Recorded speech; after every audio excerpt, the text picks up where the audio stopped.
दोस्तों, समय बदल रहा है और हर समय अंतराल के बाद बाजारों के तौर तरीके और व्यापार का तरीका भी बदलता जाता है और इसे कुछ दूरदर्शी व्यापारी पहले से भांप लेते हैं कि आने वाला समय किस तरह के व्यापार का होगा और वो पहले से उस व्यापार की तैयारी शुरू कर देते हैं। और जब वो समय आता है तो वो खास व्यापारी वर्ग धन दौलत के मामले में सर्वोच्च स्थान पर होते हैं। इसी तरह 21वीं सदी में डायरेक्ट सेलिंग का बिजनेस भी धीमी आहट में सदी की सबसे बड़ी क्रांति का रूप लेने जा रहा है। इस बिजनेस के आंकड़ों को जारी करने वाले संगठन world federation of direct selling association के अनुसार 2019-20 में विश्व के 100 से ज़्यादा देशों में यह उद्योग $180 बिलियन का था, जिसमें इंडियन डायरेक्ट सेलिंग इंडस्ट्री 2019-20 में $2.47 बिलियन का रहा था और यह वर्ल्ड में 15वें स्थान पर था। डायरेक्ट सेलिंग बिजनेस को मल्टी लेवल मार्केटिंग या नेटवर्क मार्केटिंग भी कहते हैं, लेकिन कम ही लोग जानते हैं कि आने वाले समय में इस बिजनेस की धीमी लेकिन मजबूत पकड़ पूरी बाजार और व्यापार के गणित को बदलकर रख देगी। 1930 के आर्थिक मंदी के दौर में अमेरिका में जन्मा ये बिजनेस 90 साल में अमेरिका के करोड़ों लोगों की आजीविका का साधन बना हुआ है और करीब 90 सालों में धीरे धीरे पैर पसारते हुए यह 100 से ज़्यादा देशों में फैल चुका है।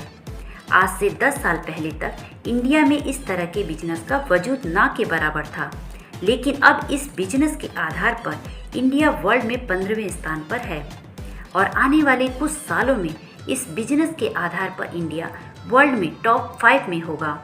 लेकिन सवाल उठता है कि इसका फ़ायदा मिलेगा किसको?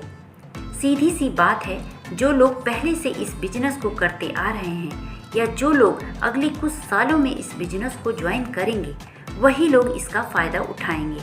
जहां कोरोना के दौर में सभी सेक्टर नुकसान में जा रहे थे, वहीं इंडिया में डायरेक्ट सेलिंग बिजनेस 2020-21 में पहली छमाही में 4.7% के ग्रोथ रेट से बढ़ा है और इन 6 महीनों में करीब 54 लाख लोगों ने इसे ज्वाइन किया है। इन 6 महीनों में इंडियन डायरेक्ट सेलिंग का बिजनेस 7,518 करोड़ का रहा है, जबकि 2019-20 में 16,700 करोड़ के साथ 28% का ग्रोथ था और 2018-19 में 13,000 करोड़ का बिजनेस रहा था। सरकार के दावों की बात की जाए तो सरकार ने 2025 तक इस सेक्टर को 65,000 करोड़ का हो जाने का अनुमान लगाया है, यानी आजीविका के नज़र से ये करोड़ों लोगों को रोजगार देने वाला बिजनेस बनने जा रहा है। शायद इसलिए अभी हाल ही में सरकार ने इंडियन डायरेक्ट सेलिंग को लेकर पॉलिसी के हिसाब से कंपनियों पर नज़र रखना शुरू कर दिया है, जिससे कि किसी के साथ कोई धोखा न हो। इंडिया में डायरेक्ट सेलिंग को लेकर महाराष्ट्र और वेस्ट बंगाल 12% और 11% के साथ पहले और दूसरे स्थान पर हैं और यूपी 9% के साथ अभी पीछे है। एक कहावत है, जो समय के हिसाब से अपने आप को बदल लेता है वही आगे तक जाता है। अब तो नेटवर्क मार्केटिंग और डायरेक्ट सेलिंग पर कॉलेजों में कोर्स भी स्टार्ट हो गए हैं। 80 के दशक में जब देश में कंप्यूटर आया तो जिन्होंने शुरू में इसे समझा और छोटा मोटा भी कोर्स कर लिया, उन्हें लाखों के पैकेज मिले। 90 के दशक में MBA आया, जिन्होंने शुरू में कोर्स किया उन्हें लाखों की जॉब मिली।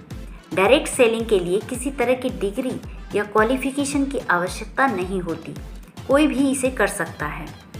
इंडिया में अभी भी कुछ लोगों को मैंने इस तरह के बिजनेस को लेकर ही दृष्टि रखते हुए देखा है, जबकि आपकी जानकारी के लिए बता दूं कि अमेरिका में ये इंडस्ट्री $40.1 बिलियन की है और यह वर्ल्ड में पहले स्थान पर है।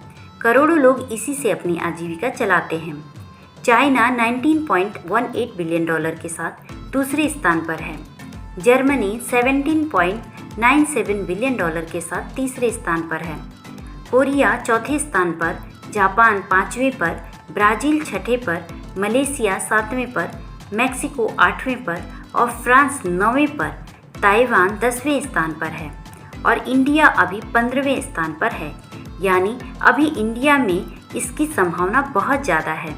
जिस तरह इस इंडस्ट्री की ग्रोथ हो रही है, ऐसा लगता है कि इंडिया में मौजूद सभी दिग्गज कंपनियां आने वाले समय में अपने प्रोडक्ट को नेटवर्किंग में लाना पसंद करेंगी। ऐसे सबके लिए मजबूरी हो जाएगी कि लोग इस बिजनेस को अपनाएं। अगर आप भी चाहते हैं कि आने वाले समय में इस बिजनेस से अच्छा पैसा कमाएं, तो आपको इस बिजनेस के बारे में सोचना चाहिए। नेटवर्क मार्केटिंग क्या होती है, इसके बारे में ऊपर आई बटन पर क्लिक करके आप इसके बारे में पूरी जानकारी ले सकते हैं। तो दोस्तों, ये जानकारी आपको कैसी लगी कमेंट करके हमें ज़रूर बताएं तथा इस वीडियो को ज़्यादा से ज़्यादा शेयर करें। धन्यवाद।